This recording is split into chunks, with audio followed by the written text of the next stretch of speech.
قال المسجد الحرام، یعنی مسجد حرام سب سے پہلے بنائی گئی، پھر اس کے بعد کون سی بنائی گئی؟ مسجد اقصی بنائی گئی، اور ان دونوں مسجدوں کے بنانے کے درمیان جو عرصہ ہے وہ 40 سال کا عرصہ ہے۔ تو یہ باتیں ہمیں پتہ چلی کہ 40 سال کے گیپ سے بنی سب سے پہلے مسجد حرام یعنی کعبہ کی بنیاد پڑی، اس کے بعد جو ہے مسجد اقصی کی بنیاد پڑی، اور جہاں تک رہی بات مسجد نبوی کی تو اس کی بنیاد جو ہے اسلامی دور میں جب نبی صلی اللہ علیہ وسلم جب مکہ سے مدینہ ہجرت کر کے آئے اس کے بعد انہوں نے یہ بنایا، اور الجامع الاموی جو دمشق کے اندر ہے اس کی بنیاد جو پڑی تھی وہ اموی زمانے کے اندر پڑی تھی، جہاں تک مجھے یاد پڑ رہا ہے مروان بن محمد کے زمانے میں جو ہے اس کی بنیاد پڑی تھی دمشق سوریہ میں۔ اب مروان بن محمد نہیں، عبد الملک بن مروان۔ جی صادق بھائی کیا فرمائیں گے آپ اس سوال کے جی جی سلسلے میں؟ جی جی حماد بھی آپ نے بالکل بہت ہی صحیح طریقے سے اس کوشچن کو بتایا ہے۔ تو میں یہ بتانا چاہوں گا کہ جیسے المسجد الاقصی کے اوپر جو ایک لال قبہ نہیں بنا ہوا، جیسے جو قبہ بنتا گنبد کی طریقے سے، قبۃ تو اس سے بھی، الخضراء۔ ہاں، تو اس کو عبد الملک ابن مروان نے بنوایا۔ اوکے، عبد الملک ابن مروان نے۔ جی اور یہ کوشچن میں اکثر بیشتر پوچھا جاتا ہے تو میں سوچا بتا دوں یہاں جی پر۔ جی، یہ تمام یہ ایسی چیزیں جو ہیں ہماری جو ہے 10th یونٹ سے تعلق رکھتی ہیں۔ جو ہمارا 10th یونٹ ہے نا اس میں ثقافہ عامہ بھی آ جاتا ہے، جیسا کہ میں نے جی اپنے جی اساتذہ سے پوچھا تھا تو انہوں نے کہا کہ کچھ جو مشہور مشہور چیزیں ہیں اسلام کے تعلق سے، یا جو ہے اسلامی کارناموں کے تعلق سے، یا دنیا میں عرب ممالک کے تعلق سے کوئی بڑا کارنامہ ہے تو اس کے اندر اگر سوال بن جاتا ہے تو یہ 10th یونٹ کے اندر آ جاتا ہے، اس کو ہم باہر نہیں سمجھ سکتے ہیں۔ ٹھیک ہے، چلیے اس سوال کے سلسلے میں اور کچھ ہے صادق بھائی؟ نہیں نہیں بہت ہے تمہیں، چلیے نیکسٹ کافی ہے۔ سوال کی طرف چلتے ہیں، دیکھتے ہیں نیکسٹ سوال کیا ہے ہمارا۔ من القائل کفا نبکی من ذکر حبیب و منزلی بسقط اللوا بین الدخول فحوملی۔ سب سے پہلے تو میں یہ بتا دوں کہ جو ہے یہ قصیدہ جو ہے آپ کو پتہ ہونا چاہیے، تو امرؤ القیس کا ہے، یہ تو ہمیں معلوم ہے کہ امرؤ القیس کا معلقے کا پہلا شعر ہے، اس لیے یہ قائل اس کا امرؤ القیس ہو جائے گا۔ لیکن بین الدخول فحوملی یہ جو دو ہے، یہ دونوں جو ہے یہ شہروں کے نام ہے، جگہوں کے نام ہے، تو یہ پتہ ہونا چاہیے۔ ایک بار یہی پوچھ لیا گیا تھا کہ دخول اور حومل سے کیا مراد ہے، تو یہ مکان ہے، ٹھیک ہے۔ اور یہ پتہ ہونا چاہیے بحر طویل کے اندر ہے، اس کے اندر جو ابیات کی تعداد ہے وہ 80 ہے، اور جو ہے بحر طویل کا صادق بھائی وہ کیا ہوتا ہے بحر، کیا فعول مفاعل فعول مفاعل اس طرح کیا ہوتا ہے اس کو جی کہتے ہیں؟ جی جی اسی وزن طریقے وزن سے ہے۔ جی جی مکرر 4 مرتبہ ہم کریں گے، یعنی 8 مرتبہ فعول مفاعیل فعول مفاعیل۔ باقی ان کے جو تختی کا طریقہ، اس کے اندر ایک عروض اور 3 ضربیں آئیں گی۔ جی جی، ایک عروض ہے اور 3 ضرب ہے، یعنی جو جی اس کا جو عروض ہے وہ ایک ہی طرح سے استعمال ہوتا ہے مقبوض ہو کر، عروض جی ہمیشہ جو ہے مقبوض ہو کر مق- استعمال ہوتا ہے، لیکن ضرب کے استعمال ہونے کی 3 حالتیں ہیں، ٹھیک ہے۔ آپ کو پتہ ہونا چاہیے عروض کہتے ہیں مصرع الاول، یعنی پہلے بیت کے آخری، اس کو عروض کہتے ہیں آخری وزن کو، اور جو ہے تفعیلے کو، اور ضرب جو کہتے ہیں مصرع ثانی کے آخری تفعیلے کو، ٹھیک ہے۔ جی جی بالکل۔ چلیے نیکسٹ سوال کی طرف چلتے ہیں، اس میں بھی کچھ ہے نہیں۔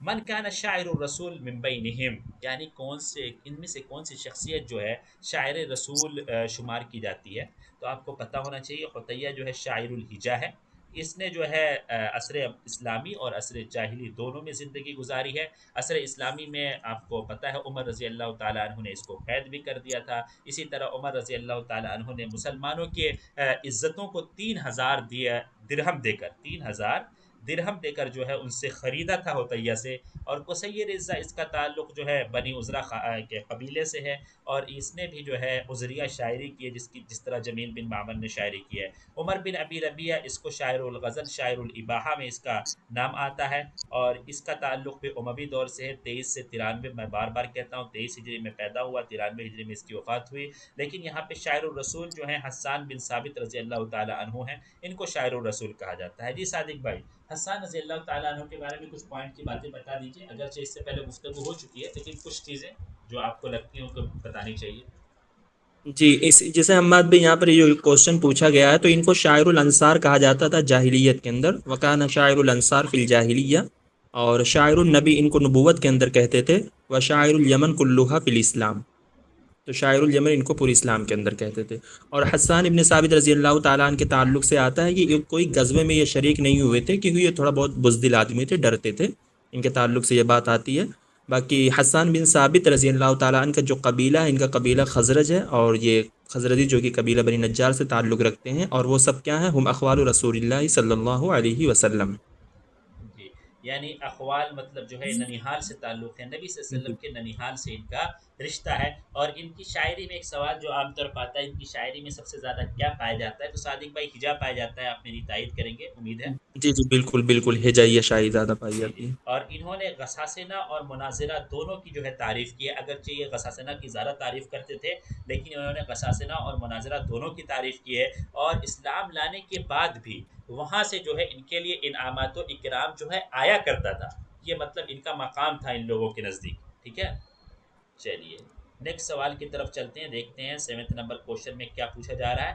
7 نمبر کوشچن بھی جہاں تک مجھے یاد پڑ رہا ہے، یہ سوال بھی پہلے آ چکا ہے۔ من القا الخطبۃ البترا، خطبۃ البترا کس نے دیا؟ تو زیاد بن ابی نے خطبۃ البترا دیا۔ کہاں دیا؟ آپ کو پتا ہونا چاہیے، باس بترا اور باس بصرہ یعنی بصرہ کے اندر دیا۔ کب دیا؟ 45 ہجری کے اندر دیا، جب بصرہ کا اس کو والی بنایا گیا معاویہ رضی اللہ تعالی عنہ کے ذریعے۔ اور زیاد بن ابی ان کے والد صاحب کا نام تو کئی سارا بتایا جاتا ہے، اس میں سفیان رضی اللہ تعالیٰ عنہ کا نام بھی بتایا جاتا ہے کہ ان کے والد تھے۔ اسی طرح ایک غلام رومی غلام تھا، رومی غلام کا نام کیا تھا صادق بھائی؟ جی عبید، عبید اس کا نام تھا۔ عبید، جی جی، رومی غلام عبید بھی اس کے والد بتائے جاتے ہیں۔ اور ان کی ماں کا نام جو ہے سمیہ ہے، ٹھیک ہے، سمیہ ہے ان کی ماں کا نام۔ میرے خیال سے صادق بھائی اس سوال کے سلسلے میں کچھ ہے یا نیکسٹ چلے؟ نہیں نہیں، نیکسٹ چلیں۔ اس الخطبۃ البترا کے تعلق سے ہم لوگوں نے پچھلی ویڈیو میں بتایا بھی تھا، باقی حجاج بن یوسف کے تعلق سے اگر کوشچن آتا ہے تو انہوں نے اپنا خطبہ کوفہ میں پیش کیا تھا، اور صحبان ابن وائل نے جو اپنا خطبہ دیا تھا انہوں نے شام کے اندر دیا تھا، اور ان کے خطبے کو الخطبۃ الشوحہ کہا جاتا ہے۔ او یہ ٹھیک ہے، الخطبۃ الشوحہ جو ہے صحابان رضی اللہ تعالیٰ عنہ کے خطبے کو کہا جاتا ہے۔ دیکھیے، زیاد بن ابی بصرہ، حجاج بن یوسف کوفہ، صحبان وائل جو ہے شام، یہ تینوں یاد رکھیے، ٹھیک ہے۔ اگرچہ کورس میں نہیں ہے صحبان وائل لیکن سوال آ سکتا ہے، ٹھیک ہے۔ جی جی، اور معاویہ رضی اللہ تعالیٰ عنہ نے انہی کو کہا تھا انت اخطب العرب۔ جی، انت اختب العرب کسے کہا گیا؟ صحبان رضی اللہ تعالیٰ عنہ کو، اور جو ہے کس نے کہا؟ تو جو ہے معاویہ رضی اللہ تعالیٰ عنہ نے۔ اور حماد بھائی جیسے یہ وائل جو ہے نا، یہ قبیلہ وائل ہے، مطلب یہ بلاد ربیہ کا ایک شہر ہے، ٹھیک ہے، ہو اوکے سکتا ہے پوچھ سکتے۔ جی جی، بلاد رب کے۔ اور عمر بن خطاب کے زمانے میں بھی جو ہے زیاد بن ابی جو ہے منصب پر فائز تھے، لیکن زیاد بن ابی ان شخصیات میں تھے جن کو عمر رضی اللہ تعالیٰ عنہ نے ان کے منصب سے ہٹا دیا تھا، کسی خیانت کی وجہ سے نہیں، بلکہ لوگوں کے درمیان جو ہے ان کی ذہانت کی وجہ سے کوئی فتنہ نہ ہو جائے، اس وجہ سے انہوں نے کوئی خیانت نہیں کی تھی۔ جیسے ہمارے سیف اللہ خالد بن ولید رضی اللہ تعالیٰ عنہ کو ہٹایا تھا، اسی طرح زیاد بن ابی ان کو بھی ہٹا دیا تھا، ٹھیک ہے۔ ان کی جی جی پیدائش بالکل۔ جو ہوتی ہے 1 ہجری میں ہوتی ہے، وفات جو ہوتی ہے 53 ہجری میں ہوتی ہے۔ چلیے نیکسٹ سوال کی طرف چلتے ہیں، دیکھتے ہیں نیکسٹ سوال ہمارے لیے کیا ہے، کچھ نیا ہے کیا؟ فی ای عصر نشا فن المقامہ، کچھ نیا نہیں ہے نہ۔ فن المقامہ کی جو ہے نشو و نما کب ہوئی؟ تو آپ کو پتہ ہونی چاہیے، عصر عباسی کے اندر مقامہ کی نشو و نما ہوئی۔ اس کی ابتدا جو ہے حمزانی کے ذریعے ہوئی ہے، یہ بات پتہ ہونی چاہیے۔ اور جو ہے بعض لوگ کہتے ہیں حدیث و ابن درید، ایک حدیث و ابن درید نے جو ہے 40 واقعات ذکر کیے ہیں، لکھے ہیں، ان واقعات کے ذریعے جو ہے حمزانی نے ہے اسی سے اخذ کر کے جو ہے اپنے مقامات لکھے ہیں، یا اسی کو دیکھ کر جو ہے اپنے مقامات کو بنایا ہے۔ کب لکھا گیا ہے؟ تو آپ کو پتہ ہونا چاہیے کہ جو ہے 4 صدی ہجری کے اخیر میں، کیونکہ ان کی وفات ہوتی ہے 398 ہجری میں حمزانی کی، تو اس سے پہلے انہوں نے لکھا ہے 380 ہجری کے بعد، ٹھیک ہے، کیونکہ جو ہے 382 ہجری میں نیساپور پہنچتے ہیں حمزانی صادق بھائی۔ جی جی جی جی بالکل، اور وہیں سے یہ املا کرانا شروع کرتے ہیں جی جی، مقام۔ 382 میں نیساپور پہنچتے ہیں اور وہیں املا کراتے ہیں۔ اس پر یہ ویڈیو مقامہ پر ایک ویڈیو انشاءاللہ ضرور آئے گی، ہماری پی پی ٹی تیار ہو چکی ہے، بس اس کو ہم کسی دن ویڈیو بنا کر ضرور ڈال دیں گے۔ چلیے نیکسٹ کوشچن کی طرف چلتے ہیں۔ من ہوا مؤلف کتاب الحیوان، کتاب الحیوان کے مؤلف کون ہیں؟ تو کتاب الحیوان کے مؤلف جاحظ ہیں۔ وہ جاحظ وہ شخصیت ہے جس نے کتاب الحیوان لکھی ہے۔ ابن مقفع، ابن امیر اور قاضی فاتر، یہاں پہ چاروں شخصیات موجود ہیں، یہ چاروں ترتیب سے جو ہے عصر عباسی کے چاروں ادوار کے امیر مانے جاتے ہیں۔ اور کتاب الحیوان جو ہے 7 اجزاء کے اندر یہ کتاب ہے، 7 مجلدات میں یہ کتاب ہے، اور اس فن میں لکھی گئی یہ پہلی کتاب ہے۔ کتاب الحیوان جو ہے اس فن میں لکھی گئی پہلی کتاب ہے۔ ایک کتاب آتی ہے حیات الحیوان، حیات الحیوان جو ہے یہ دمیری صاحب کی کتاب ہے، اور یہ بعد میں لکھی گئی ہے۔ اور کتاب الحیوان یہ ابن مقفع کہہ رہا ہوں، الجاحظ کی کتاب ہے جو پہلی لکھی گئی ہے۔ جس صادق بھائی کتاب الحیوان کے سلسلے میں کچھ پوائنٹ بتانا چاہیں گے آپ؟ جی جی احمد بھی، جیسے کتاب الحیوان یہ جو جاحظ کی کتاب ہے، اس کتاب کو انہوں نے لکھ کر یہ ابن زیاد کو انہوں نے ہدیہ پیش کیا تھا، تو اس پر بھی ان کو 5000 دینار ملے تھے۔ 5,000 دینار یا درہم؟ نہیں نہیں، دینار ملے تھے ان کو، ساری کتابوں پر دینار ملا تھا، اور خلیفہ متوکل نے جو ان کو بلایا تھا پڑھانے کے لیے اپنے بیٹے کو، تو انہوں نے ان کو 10,000 درہم دیا تھا، اور باقی یہ ساری کتابوں پر یہ دینار پائے ہیں، پانچ جی پانچ ہزار جی جی، تو ہمیں یہ بھی معلوم ہونا چاہیے کہ دینار ملا یا درہم ملا، کیونکہ جب این ٹی اے میں سوال بنانے میں جب مشکل بنانا پڑتا ہے تو کچھ بھی پوچھ لیتے ہیں، پھر وہ یہ نہیں دیکھتے کہ ہم کیا پوچھ رہے ہیں، اس کا کوئی سینس ہے یا نہیں ہے۔ جب یہ پوچھ سکتے ہیں کہ جو ہے جریر کے جو ہے میل بچے کتنے ہیں، تو کچھ بھی پوچھ سکتے ہیں، میں تو یہ سمجھتا ہوں صادق بھائی۔ جی جی جی، بالکل بالکل چلیے نیکسٹ سوال کی طرف چلتے ہیں، نیکسٹ سوال دیکھتے ہیں کیا ہے۔ الادب الکبیر والادب الصغیر کتابان من تالیفی، الادب الکبیر والادب الصغیر جو دو کتابیں ہیں وہ کس کی ہیں؟ تو آپ کو پتہ ہونا چاہیے، یہ دونوں جو ہے ابن مقفع کی، جن کو عبداللہ ابن مقفع، ابو محمد عبداللہ ابن مقفع ان کو کہا جاتا ہے، ابو محمد ان کی کنیت ہوتی ہے، انہوں نے یہ کتاب لکھی ہے۔ الادب الکبیر کو یتیمۃ الدہر، یتیمۃ الدہر کیا کہتے ہیں، اس کا کچھ نام ہے ایسا؟ جی، الدرۃ الیتیمیہ کے نام سے جانا جاتا ہے الادب الکبیر کو، جی الدرۃ الیتیمیہ، اور یتیمۃ الدہر جو الادب ہے وہ للثعلبی کی ہے، یتیمۃ الدہر۔ جی جی، یہ شعرا کے بارے میں، یتیمۃ الدہر فی شعراء اہل العصر، یہ جی شعرا سے جی ریلیٹڈ ہے۔ جی بالکل صحیح، شعراء کے تراجم وغیرہ موجود ہیں اس کے اندر بہت سارے۔ اور ادب الکبیر کا فن کیا ہے صادق بھائی؟ جی، ادب الکبیر کے اندر یہ سلطان اور ولاد کا جو صلات ہوتا ہے وہ اس کے اندر یہ بیان کرتے ہیں، جو ایک مطلب تعلق بنتا ہے صلہ رحمی والا، دوستی والا، وہ اس کے اندر بیان کرتے ہیں، اور یہ الادب الکبیر کے اندر یہ بیان کرتے ہیں، اور الادب الصغیر یہ کتاب جو کہ ان کے اخلاق میں ہے، رعیہ اور رعیت کے حقوق کو یہ بیان کرتے ہیں۔ جی جی، حقوق الرعیہ پہ ہے، اخلاق پر ہے، یہ تمام چیزیں اس کتاب میں بیان ہیں۔ صادق بھائی ایک مجھے وہ یاد آ رہا ہے، قول یاد آ رہا ہے، اس میں سہل بن ہارون کا بھی نام آتا ہے، ابن مقفع کا بھی، فرع اصل کر کے ایک قول ہے، آپ کو یاد ہے کیا؟ جی، یہ قول تو یاد ہے، بر وقت ذہن میں نہیں آ رہا، مطلب مکمل تو نہیں آ رہا ہے کہ اب ابن مقفع ایک پر ہے، سہل بن ہارون اس کی ایک پرا ہے، اس طریقے سے وہ ہے، لیکن جی جی جی جیسے بر وقت ذہن میں نہیں ہے، وہ کوشچن آیا ہوا ہے، انشاءاللہ ہم لوگ پی وائی کیوز کریں گے تو وہ بھی آئے گا اسی میں، جی جی، نہیں ہمارے کسی ویور کو اگر یاد ہو تو ہماری طرف سے ان کے ضرور۔ لیے شاؤٹ آؤٹ ہے، وہ ضرور اس میں کیا کہتے ہیں کمنٹ باکس میں لکھ دیں، کیونکہ اس میں جو ہے ابن مقفع کا نام ذکر ہے تو وہ سوال بن سکتا ہے ہمارے لیے، ٹھیک ہے۔ جی چلیے نیکسٹ کوشچن کی طرف چلتے ہیں، دیکھتے ہیں نیکسٹ کوشچن میں کیا ہے۔ لقب بالجاہز الثانی، جاہز ثانی کے لقب سے کس کو ملقب کیا گیا؟ یہ سوال جو ہے اگرچہ بہت آسان ہے، القاب کا سوال ہے، لیکن بسا اوقات غلطی ہو جاتی ہے۔ بہت سے لوگ جو پچھلے بار سوال آیا ہوا تھا انہوں نے جو ہے اس سوال میں بھی غلطی کر دی، ٹھیک ہے، کیونکہ دماغ لگانے لگتے ہیں، دماغ نہیں لگانا ہے، القاب دے دیا گیا ہے وہ ویسے ہی لکھ دینا ہے۔ آپ چاہیں تو اپنی القاب کی ایک لسٹ بنا لیں کہ یہ لقب اس کو دیا گیا ہے۔ تو جاہز ثانی کا جو لقب دیا گیا ہے وہ کس کو دیا گیا ہے؟ ابن الامید کو دیا گیا ہے، یہ ہمیں یاد ہونا چاہیے، ٹھیک ہے۔ اور جو صاحب بن عباد کا جو لقب ہے، عباد کا جو لقب ہے، کافی الکفات ان کا لقب ہے، جیسا کہ جو ہے حسن زیات نے ذکر کیا ہے، ٹھیک ہے۔ اور ان کو جو کہتے ہیں وہ وزیر صلاح الدین ایوبی کہتے ہیں، وزیر صلاح الدین ایوبی کا ذکر آئے تو وہاں قاضی فاضل چلے جائیے، ٹھیک ہے، اس کے علاوہ کسی کو نہیں دیکھنا ہے، کیا کہتے جی ہیں بالکل، صادق بھائی؟ جی جی بالکل بالکل۔ یہ سب کی پوائنٹس ہیں، جیسے بولتے ہیں نا کی ورڈز ہیں ہمارے تلویر سر، ویسے کی ورڈز ہیں یہ، جی۔ ان کے کچھ اور القاب ہیں ابن امیر صاحب کی کیا؟ جی، جیسے کہ ابن العمیز صاحب کو ایک تو یہ کہا جاتا ہے کہ مطلب ان کو جاہز ثانی بھی کہا جاتا ہے، ان کو الاستاد کے نام سے بھی جانا جاتا ہے، اور دوسری بات یہ کہ جیسے ان کے ابو کو کلہ کے نام سے، مطلب کلہ ایک لقب دیا جاتا ہے ان کے ابو کو، اور دوسری بات یہ کہ ان کے ابو کو کفایت السیف والقلم کیوں کہا جاتا ہے؟ کہتے ہیں کہ جب یہ ان کی وفات ہو جاتی ہے ابن العمیز صاحب کی 360 ہجری میں، تو رکن الدولہ مطلب انہی کو یہ مطلب ان کی وزارت کے یہ والی بنتے ہیں، یعنی اپنے بیٹے کی جگہ، اور ان کو کون یہ لقب دیتا ہے؟ خلیفہ طائع للہ، ٹھیک ہے، اس خلیفہ کا نام ہے جو ابن العمید کے ابو کو کفایت السیف والقلم کا لقب دیتے ہیں، ان کا نام الخلیفہ الطائع للہ، یہ اس خلیفہ کا نام ہے۔ تو یعنی ان کے ابو کا دو لقب ہو گیا، کلہ یعنی کفایت السیف والقلم، اور ان کا بھی لقب ہو گیا جاہز ثانی اور الاستاذ۔ اور یہ ان کا جو پیدائش ہوتی ہے، ان کی جو نشات ہوتی ہے قم شہر میں ہوتی ہے، اور یہ قم جو ہے یہ ایران میں واقع ہوتا ہے۔ جی جیسے ہم سے کوشچن پوچھا گیا کہ عبد الحمید الکاتب جو کہ وہ انبار میں ہے، تو انبار جو کہ عراق میں پڑتا ہے، اور ان کا قم جو ہے یہ ایران میں واقع ہوتا ہے۔ جی جی بالکل، اس طرح کے سوال بن جاتے ہیں، بہت چھوٹی سی چیز ہے جس پر ہم دھیان نہیں دیتے ہیں، لیکن جب سوال بن جاتا ہے تو سوچتے ہیں کاش یہ ہم نے پڑھا تھا، لیکن ابھی کنفرم نہیں ہو پا رہا ہے یہ کہاں پہ ہے۔ جی بالکل بالکل۔ چلیے نیکسٹ سوال کی طرف. ایک خوارزمی میں بتا دوں، خوارزمی وہی شخصیت ہے جن سے جو ہے حمزانی صاحب کا مقابلہ ہوا تھا. ٹھیک ہے.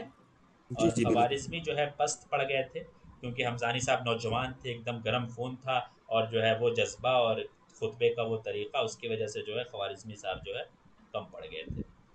چلیے نیکسٹ سوال دیکھتے ہیں کیا ہے. اول معجم فی اللغۃ العربیہ، عربی زبان میں جو ہے پہلی معجم کون سی لکھی گئی؟ تو آپ کو پتہ ہونا چاہیے سب سے پہلے جو عربی زبان میں جو کتاب لکھی گئی ہے معجم کے طور پر، وہ کتاب العین ہے. ٹھیک ہے. کتاب العین کس نے لکھا ہے؟ کتاب العین خلیل بن احمد الفراہیدی نے لکھا ہے. اگر پوچھا جائے کب لکھا ہے تو آپ کو پتہ ہونا چاہیے یہ دوسری صدی ہجری کے اندر لکھا ہے. دوسری صدی ہجری اور 8ویں صدی عیسوی کے اندر لکھا ہے. اور جہاں تک مجھے یاد آ رہا ہے اس کو لکھا ہے خراسان کے اندر انہوں نے. اور اس کا جی جی پہلا لفظ جو ہے وہ میم ہے، اور پہلا لفظ جو ہے وہ عین ہے. ٹھیک ہے. حروف حلقی سے انہوں نے شروعات کی ہے اپنے اس کتاب کی، اور جو ہے پہلا حرف جو ہے عین رکھا ہے، اور آخری حرف جو ہے وہ میم رکھا ہے. یعنی جو ہے ایک دم اندر سے الفاظ جو ہے کس کے مخرج کے اعتبار سے انہوں الفاظ کو ترتیب دی ہے اپنے معجم میں. مخرج کے اعتبار سے ہمارے استاد بتا رہے تھے کہ جہاں سب سے پہلے نکلتا ہے عین، اس کے بعد دوسرے حروف حلقیہ نکلتے ہیں، لیکن اس کے بعد سب سے اخیر میں جو سب سے اوپر نکلتا ہے ہونٹوں سے میم، تو میم کو سب سے اخیر میں رکھا ہے. ٹھیک ہے. اس لیے عین سب سے پہلے ہے. جی صادق بھائی، اس کتاب کی تشریح کسی نے کی ہے یا کسی نے اس کتاب کو مکمل کیا ہے؟ ان کا نام کچھ یاد آ رہا ہے آپ کو؟ جی نہیں، تو یہ کتاب العین کے تعلق سے ابھی تک ہمیں کچھ ایسا ملا نہیں ہے کہ مطلب اس کتاب کی کسی نے تشریح وغیرہ کی ہو. باقی اگر ہمارے ویورس میں سے کسی کو معلوم ہو تو وہ ضرور بتا سکتے ہیں. ہاں لیکن یہاں جو آپشن میں ہماری کتاب ہے، جیسے الصحاح جو یہ کتاب ہے، یہ ابو النصر اسماعیل بن حماد الجوہری صاحب کی کتاب ہے. ٹھیک ہے. اس کتاب کو تاج اللغہ و صحاح العربیہ بھی کہتے ہیں، الصحاح کے نام سے بھی یہ کتاب جانی جاتی ہے. ٹھیک ہے. اور جمہرہ اللغہ یہ ابو زید القرشی کا ہے، جس کے اندر 49 باب ہیں. اور باقی لسان العرب جو ہے یہ محمد بن مکرم بن منظور صاحب کی ہے، جو کہ یہ عثمانی زمانے سے ریلیٹڈ ہے. بالکل صحیح، بالکل صحیح. چلیے نیکسٹ سوال کی طرف چلتے ہیں. نیکسٹ سوال میں دیکھتے ہیں کیا ہے. من مؤلفات الجاہز، یہاں جائز کے مؤلفات بتائے گئے ہیں، تو آپ کو پتہ ہونا چاہیے کتاب البخلا جو ہے جاہز کے مؤلفات میں سے ہے. باقی کلیلہ و دمنہ جو ہے یہ آپ کو پتہ ہونا چاہیے ابن مقفع کی کتاب ہے، ابن مقفع کی کتاب ہے. اور الاخبار الطوال مجھ میری ذہن میں نہیں ہے. کتاب المعارف جو ہے ابن قتیبہ کی کتاب ہے. جی اخبار الطوال کیا بتائیں گے کسی کتاب؟ جی الاخبار الطوال یہ کتاب نہیں ہے، یہ معلقات کے نام کو بگاڑا گیا ہے جہاں پر آپشن میں دے کر. کتاب تو کوئی نہیں ہے، ہم نے اس کو دیکھا ہے، بہرحال ہمیں کہیں ملا تو نہیں. جی جی. ایک جگہ لکھا ہوا تھا اس کتاب کے بارے میں کہ ابو حنیفہ احمد بن داؤد الدینوری صاحب کی ہے. کہاں تک یہ صحیح ہے اس کی میں گارنٹی نہیں لیتا ہوں، لیکن یہ ہمارے کورس میں نہیں ہے اس لیے ہمیں پریشان نہیں ہونا ہے. ابو حنیفہ احمد بن داؤد الدینوری کی. ٹھیک ہے. جی جی بالکل. چلیے نیکسٹ سوال کی طرف چلتے ہیں، کیونکہ یہ سوال سارے جو ہے ہمارے پرانے ہیں. من ہوا مؤلف تاریخ الرسل والملوک. جی یہ سوال تھوڑا سا نیا ہے. اس سوال کے بارے میں جو کچھ صادق بھائی معلوم ہے ذرا ویورس کو بتائیے. میں ہی بولے جا رہا ہوں کافی دیر سے. یہ تاریخ الرسل والملوک جو ہے یہ کتاب ان کی ابو جعفر محمد بن جریر الطبری صاحب کی ہے، جو کہ آپشن نمبر سی اس کا صحیح ہوگا. تو ان کی جو پیدائش ہوتی ہے 224 ہجری میں ان کی پیدائش ہوتی ہے، اور 310 ہجری میں ان کی وفات ہوتی ہے. تو تبری مطلب تبرستان، جو کہ مطلب تبرستان کے آمل شہر میں یہ پیدا ہوتے ہیں، اسی وجہ سے ان کو تبری کہا جاتا ہے. ٹھیک ہے. تبرستان اس جگہ کا نام ہے، تو آمل شہر میں یہ پیدا ہوتے ہیں. اور حماد بھی ان کو امام المفسرین بھی کہا جاتا ہے. اور یہ ابو جعفر محمد ابن جریر الطبری کے لیے ہی کہا جاتا ہے کہ یہ وہی شخص ہیں جو کوشش کر رہے تھے کہ پوری دنیا کے اندر شافعی المسلک خاص ہو جائے. بالکل انہی کے تعلق سے کہا جاتا ہے. تو ان کی ایک تو یہ ہے کتاب تاریخ میں ہے، تاریخ الرسل والملوک. اور دوسری بات یہ کہ ان کی ایک تفسیر ہے جامع القرآن عن تاویل ای القرآن. ٹھیک ہے. اس طریقے سے مطلب جامع القرآن یہ ان کی ایک تفسیر ہے، جو کہ بہت جامع تفسیر ہے. اور اسی تفسیر پر آپ کے انڈو عرب لٹریچر میں ابو محفوظ کریم المعصومی صاحب نے جا کر ڈھاکہ یعنی بنگلہ دیش سے انہوں نے اس پر کیا کیا ہے، ریسرچ کیا ہے، عبد الرحمن الکاشگری الندوی کے تحت جامع القرآن پر.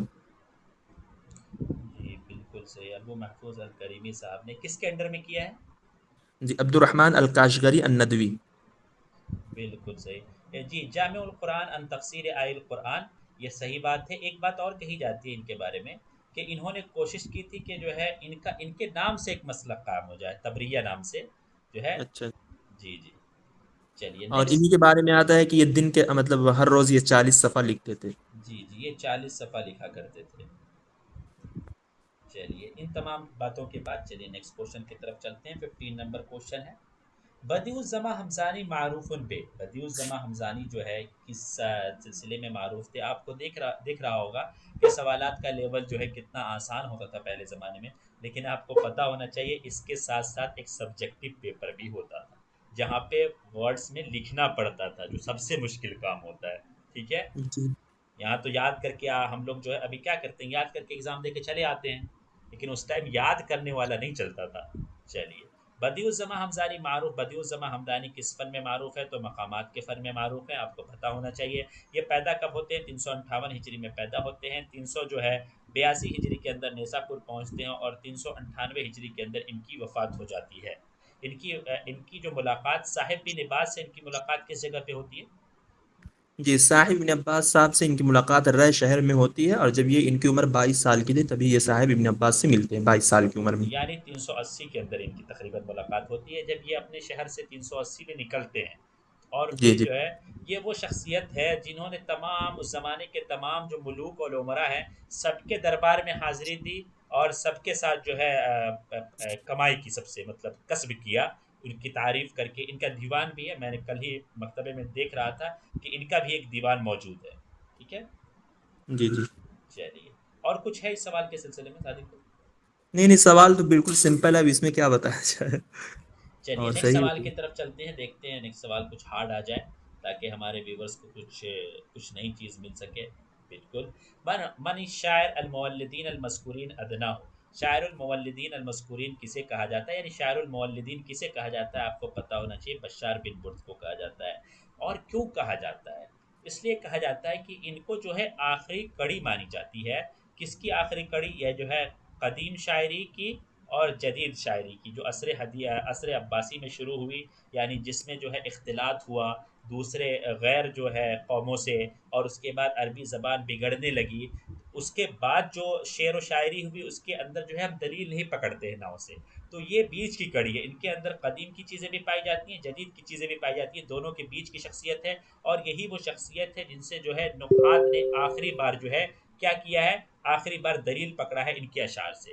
ٹھیک ہے. سیبوے وغیرہ جو ہے ان کے اشعار سے دلیل پکڑا کرتے تھے، اس کے بعد کے شاعروں سے دلیل نہیں پکڑی جاتی ہے. ٹھیک ہے. یہ بات بھی نقد کے پوائنٹ آف ویو سے آپ کے ذہن میں ہونی چاہیے. اور ان کی جو پیدائش ہوتی ہے، شادی کی پیدائش 96 ہجری میں ہوتی ہے. ہاں جی جی، 95 96 دونوں کا مطلب آتا ہے کہیں کہیں، تو آپ لکھ سکتے ہیں 95 96 دونوں لکھ دیں. اور 167 ہجری میں ان کی وفات ہوتی ہے. تو یہ تو پیدا ہوتے ہیں بصرہ کے اندر، اور لیکن ان کی وفات جو ہوتی ہے بغداد کے اندر ہوتی ہے. اور ان کو دفن کہاں پر کیا جاتا ہے؟ ان کو دفن بصرہ کے اندر ہی لا کر دفن کیا جاتا ہے. کہتے ہیں کہ جب ان کی وفات ہوتی ہے بغداد کے اندر، جب ان کو بصرہ لایا جاتا ہے تو ان کے گھر کی تلاشی لی جاتی ہے. تو جب ان کے گھر کی جب پوری تلاشی لیتے ہیں تو اس کے اندر مطلب کیا ملتا ہے؟ کہتے ہیں کہ ایک کاغذ کا ٹکڑا ملتا ہے جس کے اوپر لکھا ہوا ہے، مطلب پہلے آپ میم بنا دیں. ٹھیک ہے، پہلے میم لکھا ہوتا ہے، پھر اس کے بعد لکھا جاتا ہے حق حق نم، ہا خا کاف نون میم ملا کر. تو کہتے ہیں کہ جب ان کے گھر کی تفتیش ہوتی ہے، تفتیش ہونے کے بعد تو یہی لفظ لکھا ہوا ملتا ہے. تو کہتے ہیں کہ جس کو آج تک مطلب کسی ادبا یا کسی شاعر یا کسی نحوی یہ سمجھ نہیں پائے کہ آخر یہ کیا لکھا ہوا ہے. ہاں خق نم، جی اسی طریقے سے لکھا ہوا ملتا ہے. جی، اس کا کوئی اور کی ورڈ وغیرہ ہوگا کچھ، یا ضروری تھوڑی ہے جیسے ہم جیسے لکھتے لکھتے بیٹھتے بیٹھتے لکھ دیتے ہیں کچھ ویسا لکھا ہو، لیکن کچھ نہ ہاں کچھ ہاں معنی جی جی مطلب ہوگا. جی چلیے. جی بالکل بالکل.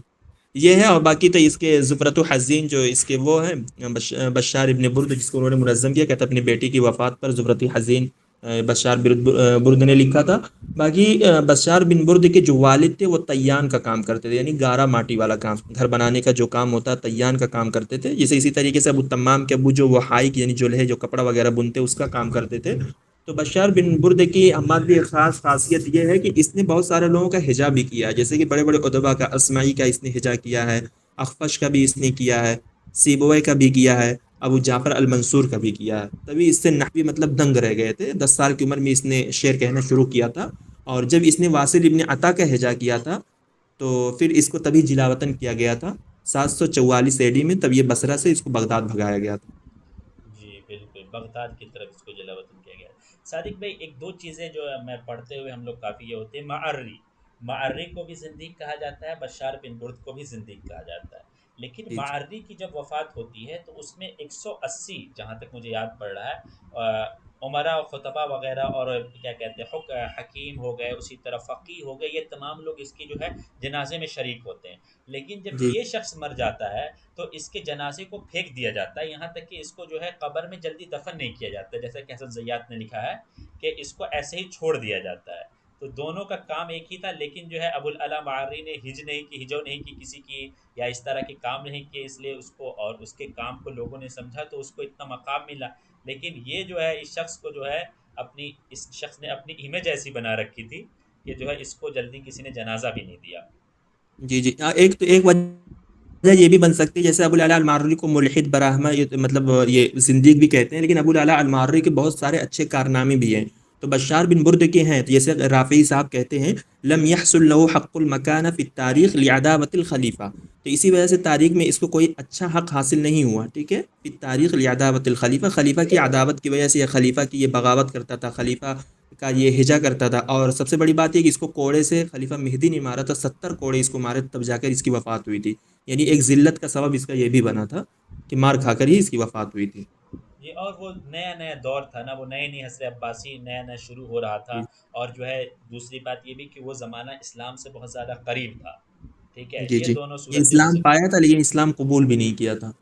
لم يحصل له حق لعداوت الخلیفہ ایسے ہے، جی جی لم يحصل له حق المکانہ۔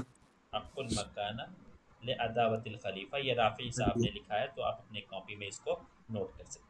چلیے نیکسٹ دو سوال اور کر لیتے ہیں، پھر یہ ویڈیو ہم ختم کریں گے۔ فی ای بلد تطورت الموشحات، جی موشحات پر جو ہے ہم نے ڈیٹیل گفتگو جو ہے کہ اس کے ارکان کیا ہوتے ہیں، اس کے اسما کیا ہیں، اس کے اجزاء کیا کیا ہیں، تمام باتیں جو ہم نے تیسری یا چوتھی ویڈیو میں گفتگو کی ہے، یا دوسری ویڈیو میں، اگر آپ نے فالو کیا ہوگا تو آپ کو پتا ہوگا۔ موشحات کی جو ہے تطور جو ہوا اس کا اندلس میں ہوا، میں صرف اتنا بتا دوں کہ اس کی ابتدا جو ہوئی تیسری صدی ہجری کے اخیر میں ہوئی، مقدم بن معافی کے ذریعے، مقدم بن معافی کے ذریعے، اور جو ہے اس کے بعد جو ہے اس کو ان کے رواد میں سے ابن عبد ربیہ بھی آتے ہیں، اور ابن عبد ربیہ نے یہ فن جو ہے اسی سے مقدم بن معافی سے لیا، اور یہ کس کے دربار میں یہ شاعر تھے مقدم بن معافی؟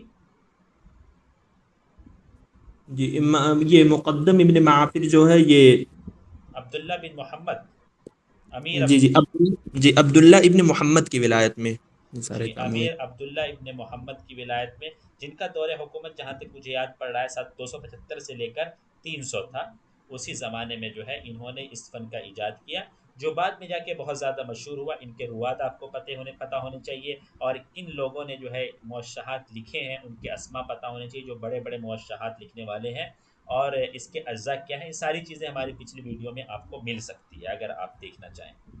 جی چلیے، جی حماد بھائی میں ایک بات یہاں پر یہ بتانا چاہوں گا، جیسے میں نے دیکھا اس طریقے کے کوشچن آ رہے ہیں کہ ایک موشحہ الاقرا ہوتا ہے، ایک موشحہ التام ہوتا ہے، ٹھیک ہے، اگر ہم سے پوچھ سکتے ہیں کہ موشحہ تام میں کتنے قفل ہوتے ہیں، کتنے ابیات ہوتے ہیں، تو موشحہ تام جو ہمارا ہے یہ ہمیشہ ہمارا مطلع سے شروع ہوتا ہے، یعنی پورے اس کے اندر 6 قفل آئیں گے، 5 ابیات آئیں گے، ٹھیک ہے، موشحہ تام جو ہوتا ہے یہ ہمارا ہمیشہ مطلع سے شروع ہوگا، اور یہ مطلب قفل پر ختم ہوتا ہے، اور موشحہ الاقرا جو ہوتا ہے جس کے اندر آج آپ کے 5 قفل اور پانچ 5 قفل اور 4 ابیات آئیں گے، یہ مطلع سے آپ کا خالی ہوتا ہے، تو آپ کو یہ یاد کرنا ہے کہ موشحہ تام جو ہوگا جو کہ مطلع سے شروع ہوگا، یعنی اس کے اندر پورے 6 قفل آئیں گے، اور موشحہ الاقرا جو ہوتا ہے وہ مطلع سے خالی ہوتا ہے، اس کے اندر پورے 5 قفل آئیں گے۔ جی جی، اقرا مطلب جو ہے پورا نہ ہو، جو مکمل نہ ہو، جی جس جی کے اندر مطلع نہیں ہوتا ہے، ٹھیک ہے۔ چلیے جی نیکسٹ جی سوال کی طرف چلتے ہیں، نیکسٹ سوال آخری سوال ہے، دیکھتے ہیں اس میں کیا ہے۔ اول مصنف فی فن البدیع، فن بدیع میں جو ہے پہلے مصنف کن کو شمار کیا جاتا ہے؟ تو آپ کو پتہ ہونا چاہیے فن بدیع جو ہے یہ بلاغہ کا فن ہے، اور بلاغہ میں جو ہے ایک ہوتا ہے علم بیان، ایک علم معانی، اور ایک علم بدیع۔ علم بدیع کی شروعات جو ہوتی ہے ہمارے جو ہے ابن معتز کے ذریعے ہوتی ہے، ابن معتز رحمہ اللہ کے ذریعے ہوتی ہے، یہ عباسی خلفاء میں سے ایک ہیں، انہوں نے کتاب البدیع لکھی ہے، کتاب البدی لکھی ہے، اسی سے جو ہے علم فن بدی کی شروعات ہوتی ہے، ان کا مؤسس اسی کو مانا جاتا ہے، اور انہوں نے 17 علوم کی شروعات کی تھی۔ اس کے بعد آتے ہیں قدامہ بن جعفر، جہاں تک میں صحیح ہوں، قدامہ بن جعفر، انہوں نے ایک کتاب ہے، ان کے 17 علوم پر اضافہ کیا، اور انہوں نے کل جو ہے 20 علوم بنائے، جس میں سے 7 علوم ایسے تھے جو ان دونوں کے درمیان مشابہت رکھتے تھے، باقی 13 علوم جو ہے ان کے اپنے تھے، ٹھیک ہے۔ اور علم بدی جو ہے ایسا فن ہے جس میں ہمیشہ سے ترقی ہوتی آئی، اب جو ہے سینکڑوں جو ہے اس کے فنون ہیں، ہر زمانے میں جو ہے ان کے فنون کی تعداد بڑھتی رہی ہے، ٹھیک ہے۔ اور سب سے زیادہ ترقی جس فن میں ہوئی ہے علم معانی بیان اور بدی میں سے، وہ علم بدی ہی کے اندر ہوئی ہے، ٹھیک ہے۔ یہاں تک کہ ہندوستان کے علماء نے بھی علم بدی کے فن میں اضافہ کیا ہے۔ جی صادق بھائی، اور کچھ بتانا چاہیں گے؟ جی جی بالکل، یہ جیسے کہ ہمارے جو ابن المعتز صاحب ہیں، ان کا مکمل نام ہے امیر المؤمنین ابو العباس عبداللہ ابن المعتز، ٹھیک ہے، یہ ان کا مکمل نام ہے۔ یہ خلیفہ تھے اور یہ شاعر تھے، جیسے ایک کوشچن پی وائی کیوز میں آیا کیا یہ مطلب مورخ بھی تھے، تو یہ مورخ نہیں تھے، یہ خلیفہ تھے اور یہ شاعر تھے۔ یہ خلافت کے ایک دن اور ایک رات ہی یہ والی ہوئے تھے کہ ان کو انصار المقتدر نے ان کو قتل کر دیا تھا، ٹھیک ہے۔ یہ خلافت کے جو والی بنے تھے، ایک دن اور ایک رات ہی یہ رہ پائے تھے، اور یہ بغدادی ہیں، بغداد میں یہ پیدا ہوئے ہیں، اور بغداد کے اندر ہی ان کی وفات ہوتی ہے، اور یہ مرتضی باللہ سے ان کا ملقب کیا گیا ہے، ٹھیک ہے، ان کا جو لقب ہے المرتضی باللہ، جی ہے۔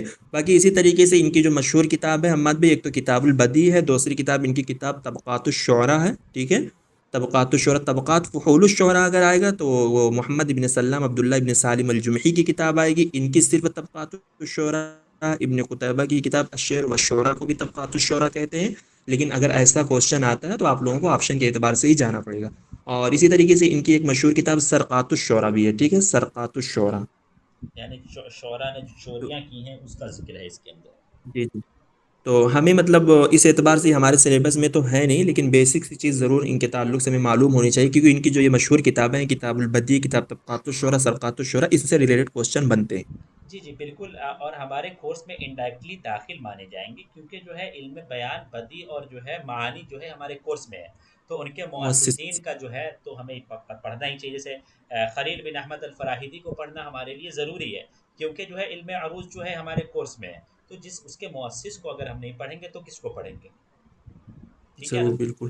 چلیے یہاں پر جو ہے ہماری ویڈیو ختم کرتے ہیں، انشاءاللہ نیکسٹ ویڈیو میں پھر سے ملیں گے آپ سے۔ مع السلامہ۔ لائک کرنا، سبسکرائب کرنا اور اپنے دوستوں میں شیئر کرنا بالکل بھی نہیں بھولیے گا۔ مع السلامہ۔ جی صادق بھائی۔ جی جی، مع السلامہ۔